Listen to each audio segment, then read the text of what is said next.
the thing that has challenged us in the last 2 years is machine learning. Now, machine learning is where you give a whole bunch of data to a computer system, could be images, could be whatever, and you say, look for patterns, and that's what beat the Go game, the person that was playing Go that got beat by the computer. The computer was taught the rules and regulations of Go. In the old days, when Deep Blue beat Gary Kasparov in chess, they put in all of the programs and all the games that have ever been played. The new Go computer, they just put in the rules and say, play yourself until you learn how to win. And now it wins all the time. But you can't go to a specific line of code and say, why did you make that move?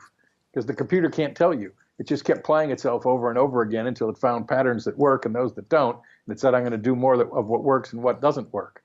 So in Google Ads, which is my world, Google says, oh, just trust us. We'll let the machine learn, and it'll learn what gets the best clicks and gets the most sales. But what they're doing is they're saying, give us your budget, we'll figure this out for you. But by the way, along the way, you might spend a lot of your budget. It might not succeed. That's machine learning, which is you cannot then point to a bit of code in the formula of the algorithm, because there is no algorithm. It's a black box. You just throw stuff in.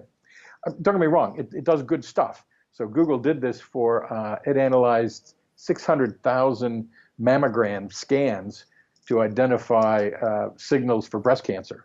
And it said, look, listen, computer, there's 11 of these signals, and here they are. Learn how to identify these. And sure enough, after literally weeks, the computer was better at analyzing a mammogram to identify a potential breast cancer than a human being. The cool thing was the computer came back and said, oh, by the way, we found a 12th. You only told us there were 11. We found a 12th marker, and here it is. And this is a good determiner of breast cancer. So that's a good use of an algorithm. It's a positive outcome. But it still can't tell you why. It does not know why. Okay.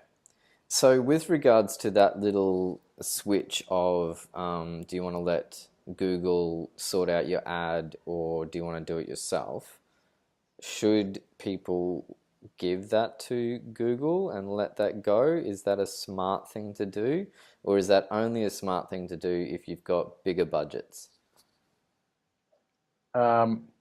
It's Google's hubris and arrogance is so high, it takes about 8 screens to actually turn it off. Because by default now they've said, we're going to manage your budget for you. And you've got to go through 8 different screens to say, no, I don't want that. I personally still handcraft all my budgets because there are things that Google may not be tracking. Well, I know they're not tracking. And when I've challenged, because I can actually set up a Google machine learning ad and I can write my own ad and I can compete with Google and see which one performs better. And 4 out of 5 times I've been better, which is good. Will I be better in 2 years' time? Don't know. We'll see. I'll keep competing. Until it wins. So that at some point this is going to be better to just like put in your budget and Google will figure it out. Well, that's what they'd like to think.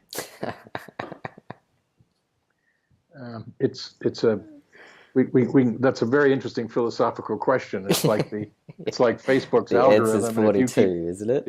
It is the number of the universe. Thank you, Douglas Adams. With Facebook, if you keep clicking on white supremacist articles, it'll feed you more of those.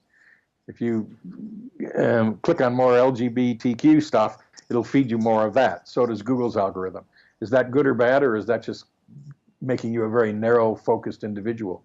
That's a philosophical discussion for another time. I find that very frustrating with music because I like to explore new music, and one of the things that it limits my ability to find new music because I keep finding the same kind of music, and I'm like, man, I don't want this.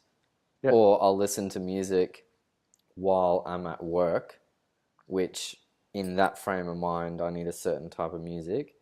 And then when I go home and I'm looking to party or to chill out at home or whatever it happens to be, it's serving me music that I listen to at work, which I don't want to listen to it. So then I'm stuck in this frame. I Yeah. guess it's a Google frame. Well, Netflix does it too. Netflix will, spit up on the screen, based on your viewing history, you might want to watch this movie. Whether it's a romantic comedy or a car chase scene or a drama or a documentary, they're trying to feed you back because all of those companies want to keep you engaged so that you'll keep using their service. But what you're identifying is, wait a minute, that makes me very homogeneous, and I want to try different stuff. And there's one point I want to be able to turn that toggle off and say, nah. So can you actually turn that off? Is it possible to turn that off, or is like Google always going to be playing that game? You can try to browse in incognito mode and everything else, but from what I'm seeing, it's awful hard to, even if you turn off location services on your phone and everything else, they're still tracking. And even our pals at Facebook said, we're collecting information on you even if you don't have our app.